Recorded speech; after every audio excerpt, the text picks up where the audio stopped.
What up guys? Dito tayo ngayon sa New Clark City, Capas Tarlac. I'm joining Ultra Gravel Challenge sa 160 km. So samahan nyo ako para sa video ito. Tapusin natin to. Join this is the 4 a.m. departure 160 kilometers Excited na ako. Minute at 10 9 Go! 7 6 wala yan. 5 4 3 2 1 Everybody be safe! 160 kilometers are good!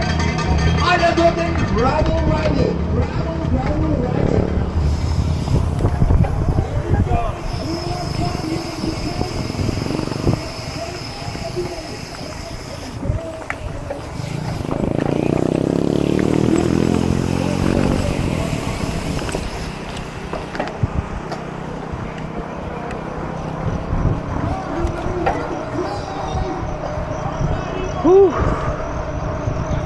Ayan.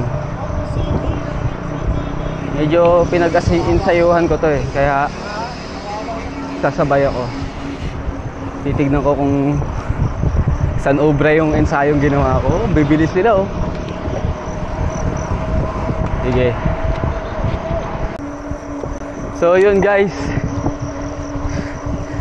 kinabahan ako kasi akala ko mali yung na-download kong GPX file.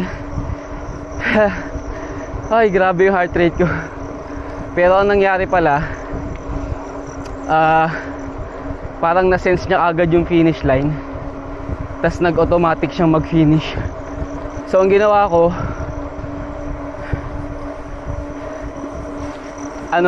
ni-restart ko yung buong sequence niya. So inulit ko yung ni-restart ko yung head unit, tapos nilagay ko ulit yung route, tapos umokay na siya. So yun. So ayan guys, a few kilometers away from the starting line. Kalas-kalas na agad yung pack. So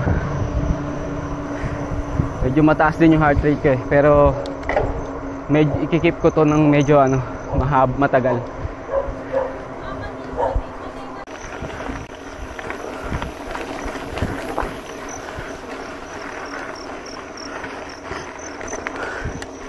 Alright guys, trail section.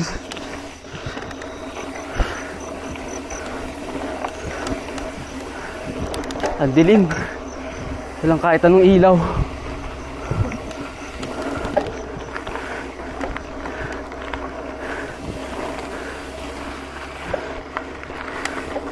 Hindi mo makita kung ano nasa harap mo, unless kung ano mahagip ng ilaw mo. Yan, tiningala ko ilaw ko para okay. Whew. Scary.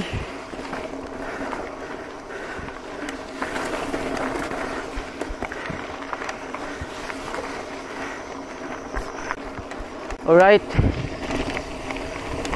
medyo madami tayong overtaken doon sa first part ng trail.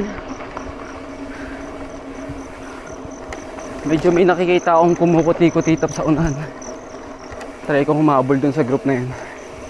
Uy, downhill Paps, okay pa yung gulong mo dito sa ngayon. May nakita akong water bottle doon. Kawawa naman yun. Kanino kaya yun? Alright, still dark. Trail section pa rin. So far nag-enjoy ako. Ang daming paddles, ang daming mini ponds. Yung iba malalalim. Pero syempre, bilang isang mountain biker, sagasa lang lahat yan. Medyo marami ako na overtake dito pero try ko pa mag-push. Baka may mga maabutan pa ako. Okay? Kasi for sure pagdating sa road, maabutan din nila ako Kaya dito ako magpo-push sa trail. Kasi ito yung element ko. Alright guys, madilim pa rin. Nandito kami sa long straightaway. Yan. May nakikita na naman ako mga kumukuti-kutitap sa harap. Pero marami rin.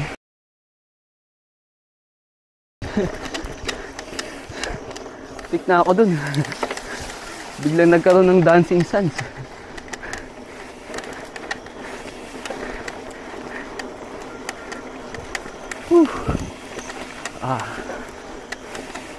So far so good tong mountain bike ni Mark. Maya iba bike check ko to. Siguro sa first checkpoint. Shit. Ayun magsa-sunrise na. Hindi ko alam kung kita sa camera pero medyo mamula-mula na yung langit dun. Bukang liwayway. Kalsada section. Hi sir.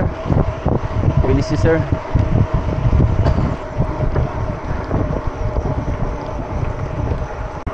Wow, ang ganda ng langit Ang bilis si sir. Ganda ng langit. Ewan ko kung kita na ako. What's up guys? Hindi ko alam kung kita nyo ako pero so far so good. And feeling ko kondisyon talaga ako para dito. Ayun, yung training feeling ko magpe-pay off siya. Pero mamaya pa natin malalaman. So first 20 kilometers pa lang to Kaya ayan, update ulit mamaya. Alright guys, para sa mga hindi nakakilala sa akin, my name is Mark Pusing or MP or Coach Mark. I'm a downhill enduro rider. Madalas sa patiis ako nag-ride. Yun, ngayon challenge ko yung sarili ko for 160 kilometers gravel ride. So hindi ko first time to, nag 50 na ako tsaka nag 80, pero first time kong mag over 100 on a gravel ride. Ayun na, medyo manilaw-nilaw na yung langit. Looking forward sa magandang pagbukas ng araw. Yan. Oop, bilis si sir. Medyo marami na ako kasama na yun. Kanina loner ako Oh, MP Resort MP Resort. Ayun guys, maliwanag daw. Woo! Siguro kita nyo na ako ngayon. Yeah! Ang puti ko na yata. Hindi ko na din itsura ko. Yeah boy! So update tayo. Nakakailan na tayo. So that's 30 kilometers. Okay, ganda ng liwanag. Ang ganda na ng araw. Yes sir. Ayun, medyo nag-overachieve ako kanina. Nag-maintain ako ng 160 for like 30 minutes. So pahinga muna ako ngayon. Balik akong 150 na heart rate. Okay.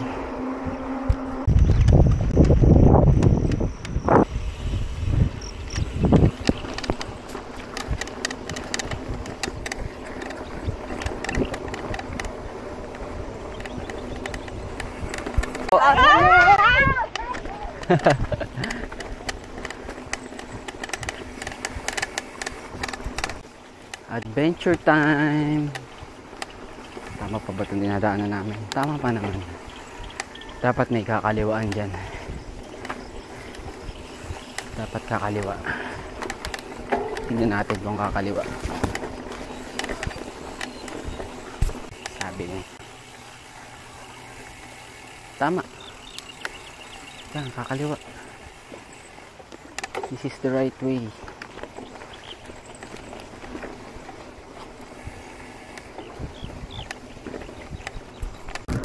First 40k, kain ako choco mucho. Wow. Agahan ko, choco mucho.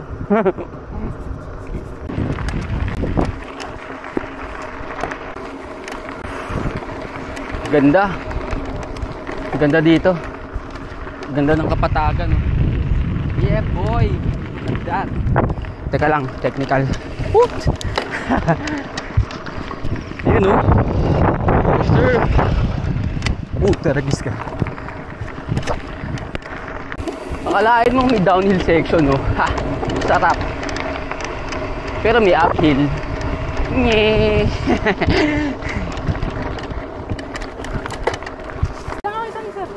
Ito ngayon. What's up guys? Na-meet ko nga pala si Sir Clarence. Yan. Parehas kami nagre-recover. Grabe.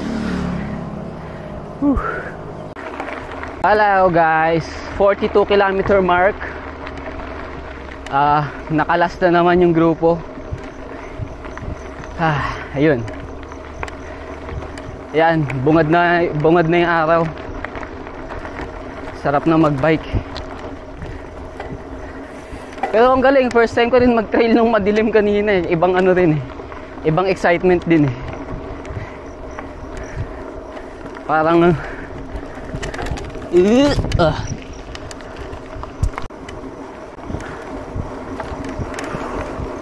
oh, akala nyo hapon na, no? Umaga pa rin. Ganda lang ng sikat ng araw. Grabe. Ganda ng view.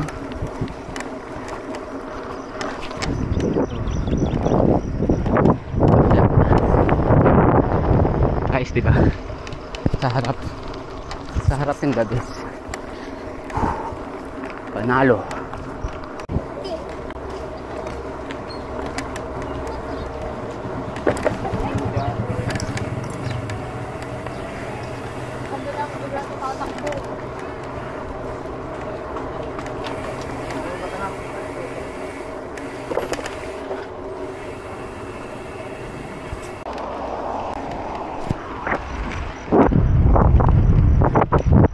Yeah, boy!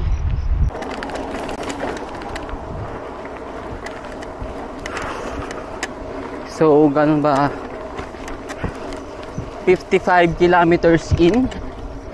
So, average ko 20, average speed 22. So, medyo nagulat ako dito. Medyo mabilis siya sa ine-expect ko. Or baka kasi nasanay ako na sa gantong effort mabagal pa rin yung full sus ko. Kasi itong XC bike ni Mark mabilis eh.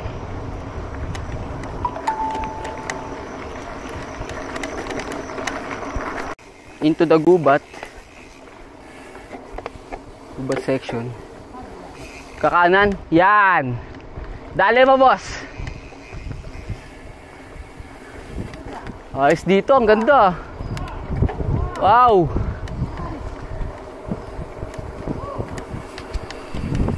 Nice one. Ganda dito. Wow.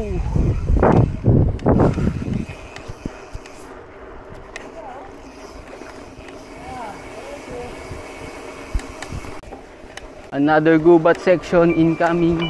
Uy. Nag-alarm. Gising na. Baka panaginip lang to.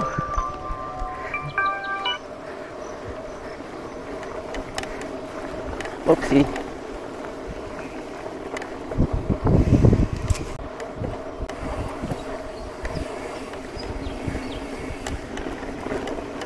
Yan. Ayos. Ganda ng scene. Ganda ng scenery. Nakaka-enjoy. Nakaka-relax kahit napapagod ako. Well, ganyan ba talaga pagbabike eh. Parang ito na yung day off natin, pero imbis na magpahinga tayo, mas magpapagod tayo. Pero ito talaga yung relax para sa atin. Morning! Alright guys, first checkpoint 60 kilometer mark. Tama ba sir? So ayan, nakapag-refill na ako ng tubig at saka nakapagpa-check na ako ng passport. Ito pala yung bike ko. Bike ni Mark. Hello guys. So tapos na ako sa first checkpoint. At tayo ay nasa 60 km mark. So yun, going to the second checkpoint. Update na lang ako. Whew.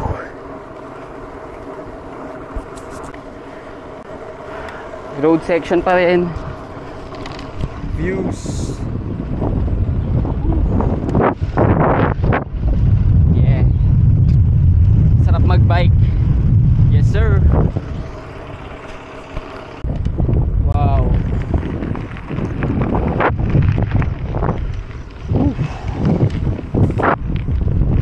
Ganda. Ganda dito. Ayan. Ito muna kayo, ha? Gusto nyo ng update? Wag na, baka maboringan na kayo. Enjoy nyo na lang tong view.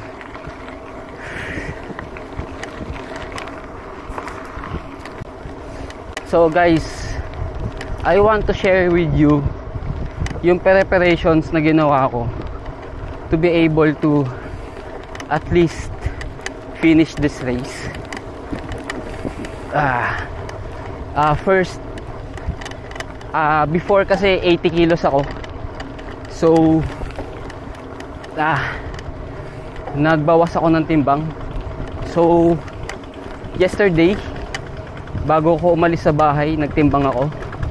So I was 74.80. So I lost a couple of kilograms thanks to Cash Fuerte Confi Gains. Siya yung tumulong sa akin na makapag-lose ng weight in the span of 1 month. Kasi yung training ko nag-start siya nung start ng June. So yun. And then I trained for twice a week using my enduro bike. For context, yung enduro bike ko is almost 17 kilos. So 16 to 17 naglalaro dun. Depende kung may putek o wala. So yun. And then ang ginagawa ko sa kanya is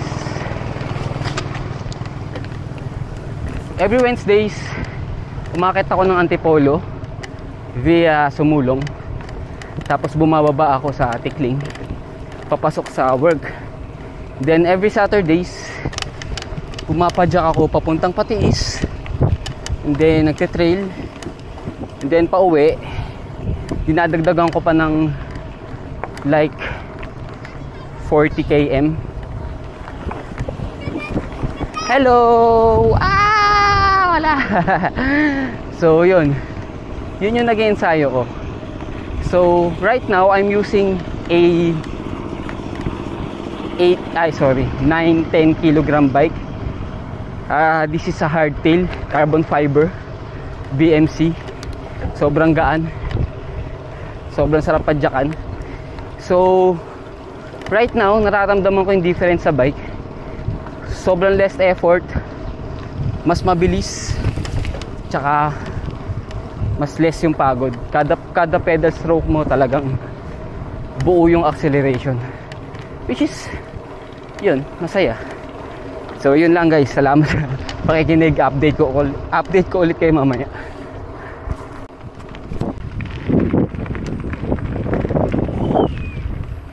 Kapatagan, anong bundok kaya yun? Guys, comment nyo naman kung anong bundok yun.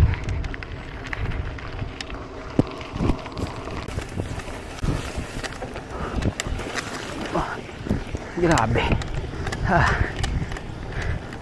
Yung challenge eh.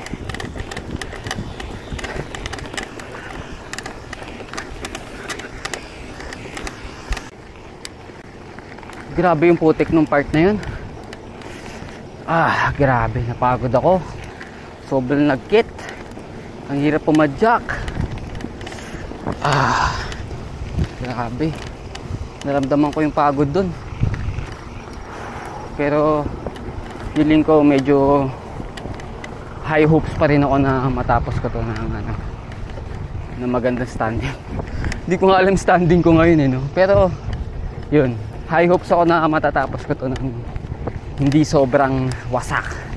Yan. Okay, update ulit in a few. Alright guys, kalsada section,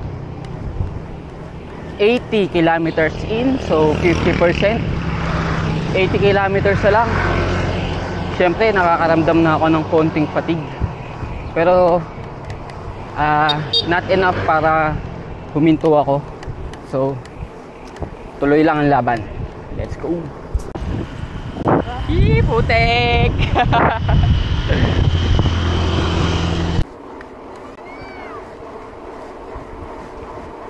Pakita ko itong mga batang to.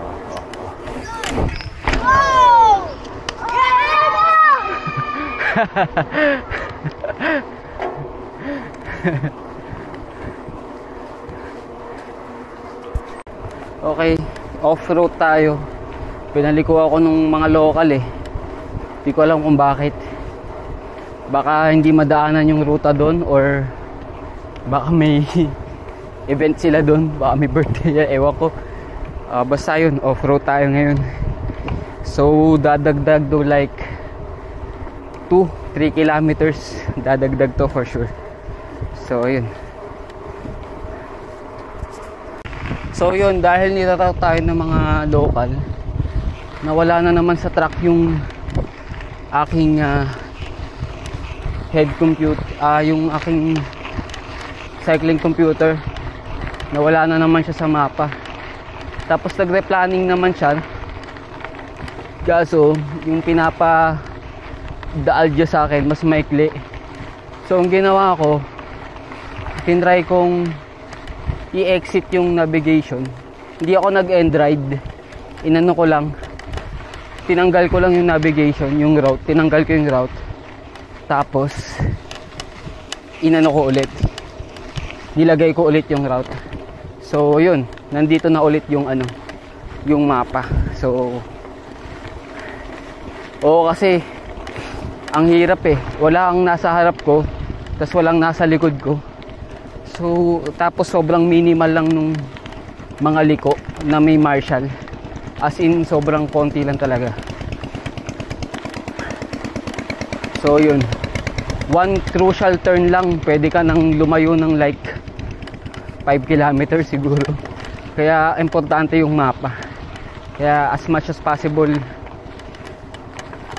gusto ko, nakikita ko lagi yung mapa eh. Kaya kung makikita nyo tong head unit ko, dun siya lagi, yung screen nya lagi nasa mapa. So yun. Woo! Yeah!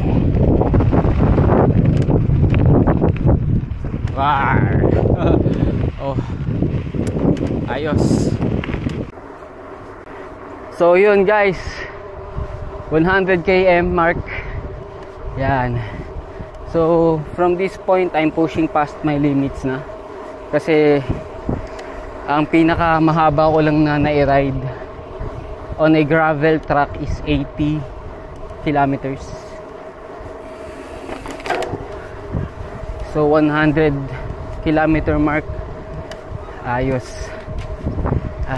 So last 60 kilometers na lang. Let's go. View, like view. Ganda ng view. Puro daliri ko siguro nakikita.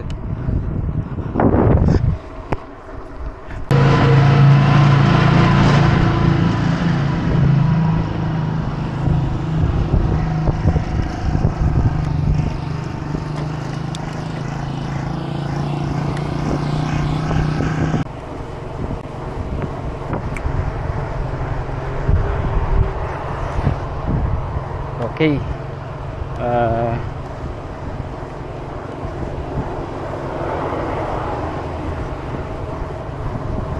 Lapit na tayo sa second checkpoint.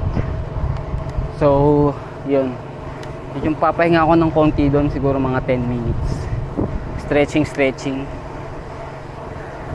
Refill ng tubig. Yan. Recover ng konti, tapos banat ulit. Alright, second checkpoint. Ay si Gabi. Paalis na naman siya, kakarating ko lang. So yun. Hi sir.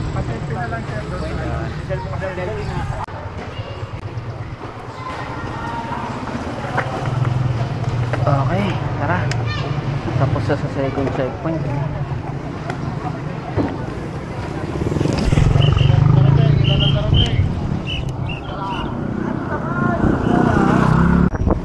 Ayun, sabi ko magpapahinga ako ng 10 minutes eh. Pero hindi nasunod yon, parang mga 3 to 5 minutes lang ako nandun. Nagpapirma lang ako ng passport, nag-refill ng tubig, kumain ng saging, konting stretching lang. Tapos yun, umalis na ako. Parang nasasayangan ako sa oras. Almost parang 53 kilometers na lang, tapos na eh. So bakit pa ako magpapahinga, konti na lang. Pupush ko na lang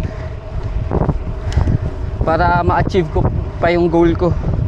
Yung goal ko kasi matapos to in 8 hours. So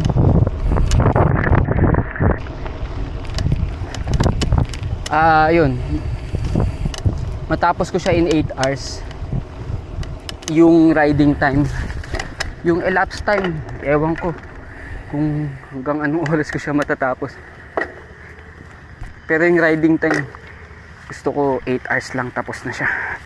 Within 8 hours, mga 8:15, ganun. Putragis, tama ba itong dinaanan ko?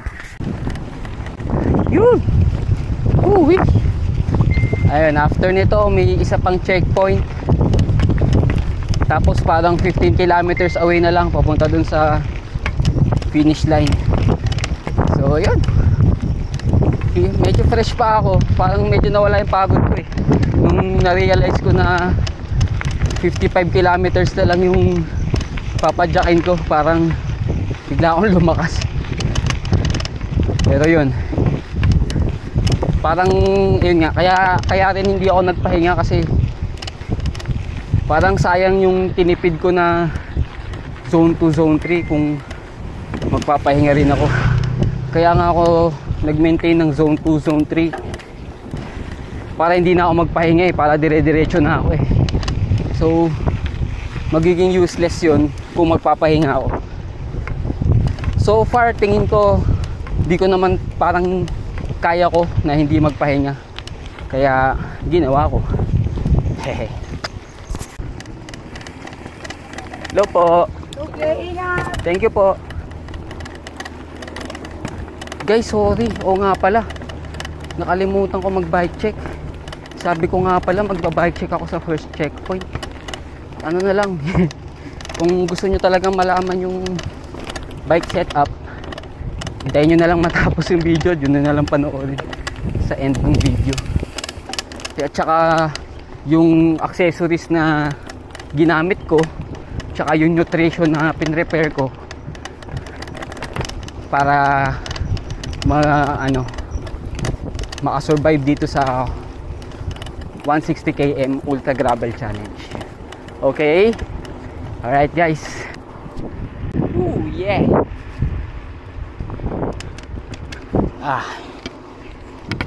Talaga masasabi na sarap mag-bike. Ay nako. Sarap talaga mag-bike. Ayaw nga pala guys, hindi ko na makalimutan.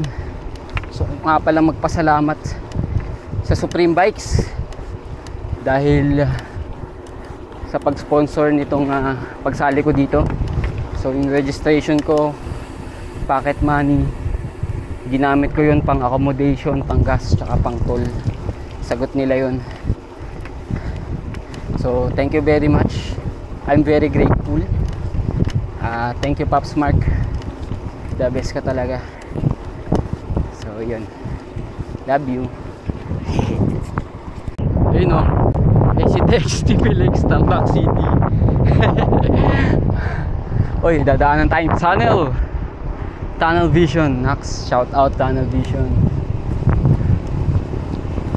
Gusto ko nga rin palang i-shout out ang sender.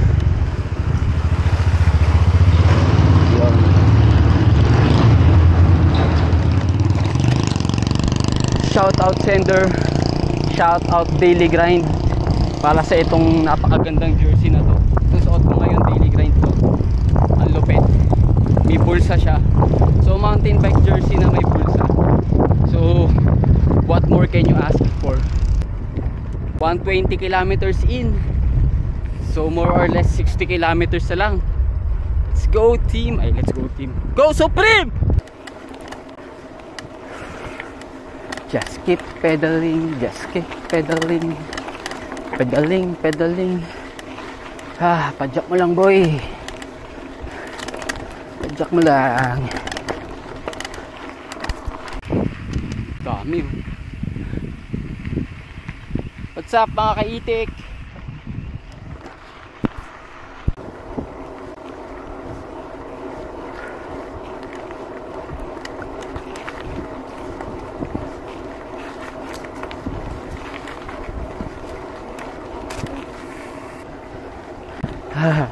Ang aking kahinaan.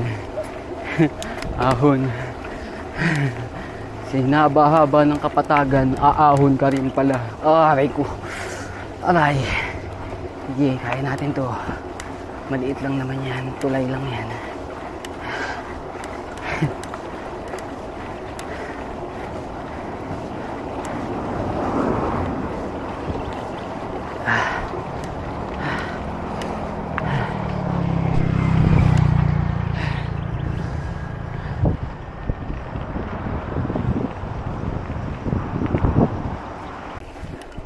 What up guys? Medyo ramdam ko na yung pagod. And we are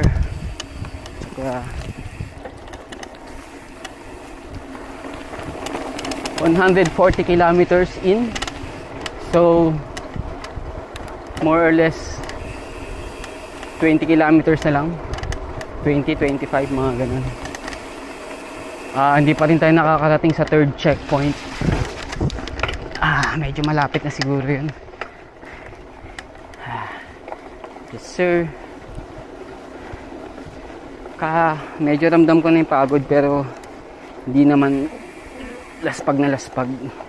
Pagod lang. Okay.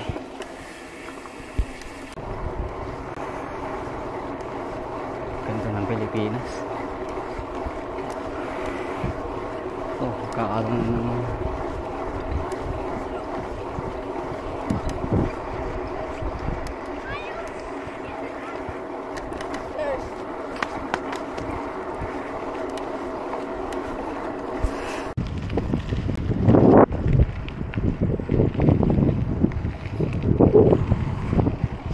ako sa farm. Hehe. What's up guys? Dito na ako sa pangilan to? Third checkpoint. Pangalan mo sir? Last checkpoint. Din Domingo. Daniel Domingo. Ayos. Ayun, follow nyo sila. May Instagram kayo? Yeah. Sashimi Trash. And ano nga ba yung Instagram ko? Dab Domingo. Ayos, Gab Domingo. Sige. Yun. So yun guys, 12 kilometers remaining. Yan, kakaalis lang natin sa third and last checkpoint. Well, hindi na rin ako nagpahinga. Mga 2 minutes lang ako doon, stretching, tapos inom ng tubig. More or less last 5 kilometers I think.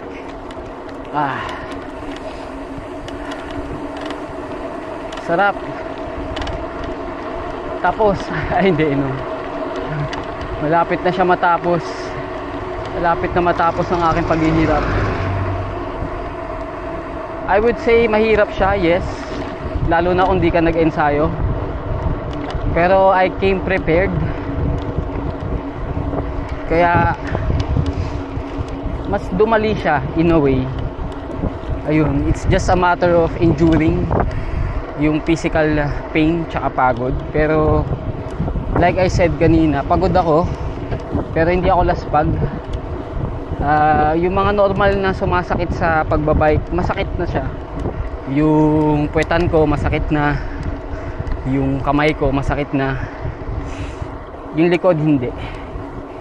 So ayun, Pero yun, kailangan mo lang siya endure para matapos mo yung gantong distances. Mas lalo na siguro sa mga mas malalayo pa. So update ko kayo pag malapit na ako mag-cross ng finish line. Konti na lang to. Talaga naman, patatapos na lang, pinaahon pa.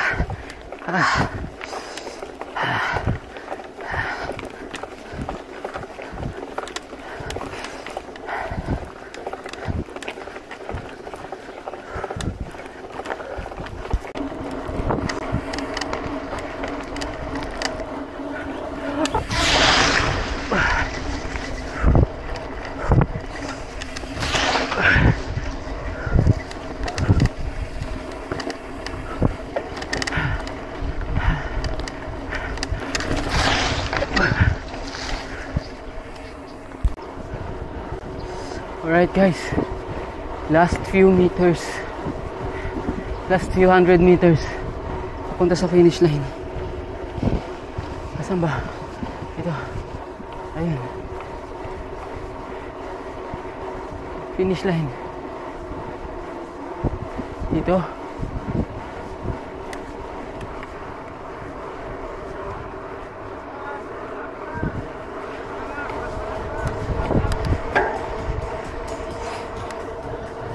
Ayun. Sila sa akin. Hanggang ano. Yes! Finish line.